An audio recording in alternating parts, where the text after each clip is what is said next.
Hello friends, कैसे हैं आप सब। स्वागत करती हूँ अपने यूट्यूब चैनल में।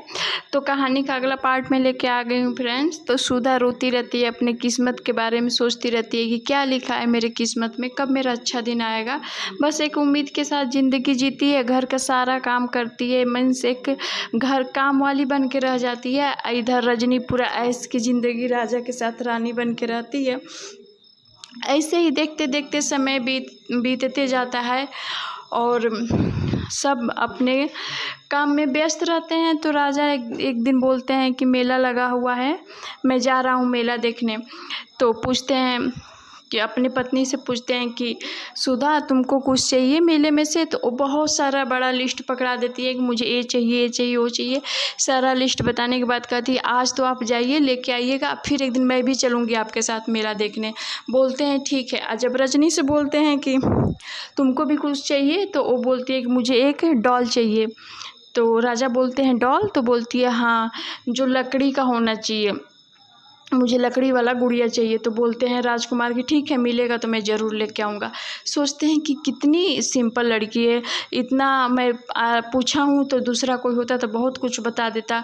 अब बस वो एक डॉल मांगी है, फिर कुछ नहीं बोलते हैं, अपने मन में सोच के चले जाते हैं।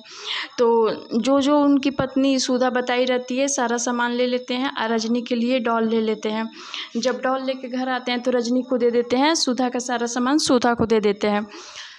उधर जब राजा सारा सामान दे देते हैं तो सुधा अपना रजनी मतलब डॉल देख के बहुत खुश होती है और सुधा अपना सारा सामान देखने लगती है। तो जब भी डॉल को लेके सुधा सोती है, मीन्स रजनी, जैसे सुधा ही तो रजनी बन गई थी, तो सोती है तो उससे रात में उससे बातें करती है।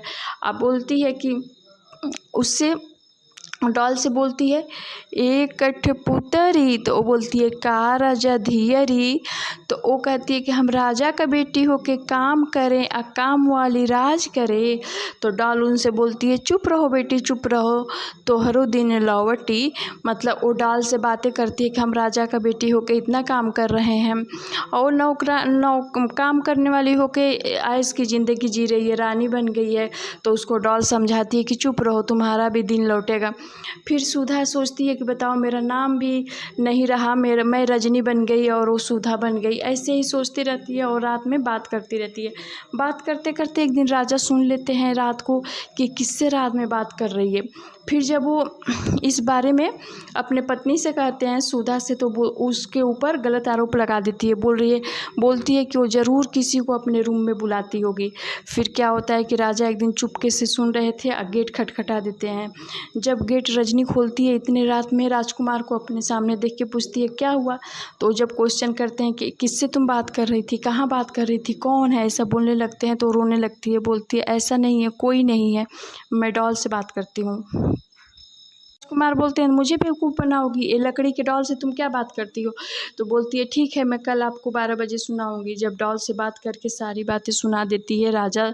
जब रजनी से पूछते हैं कि सब क्या है, तो रजनी बताती है कि मैं रजनी नहीं सुधा हूँ, और पूरी अपनी कहानी बता देती है कि ऐसा ऐसा मेरे साथ हुआ था।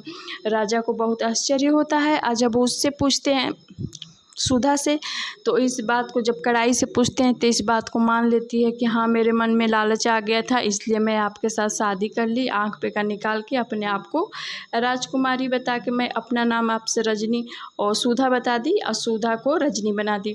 राजा उसको घर से बाहर निकाल देते हैं, बोलते हैं चली जाओ यहाँ से, और फिर शादी कर लेते हैं सुधा को। अपने किए के लिए माफ़ी मांगते हैं, सुधा भी उनको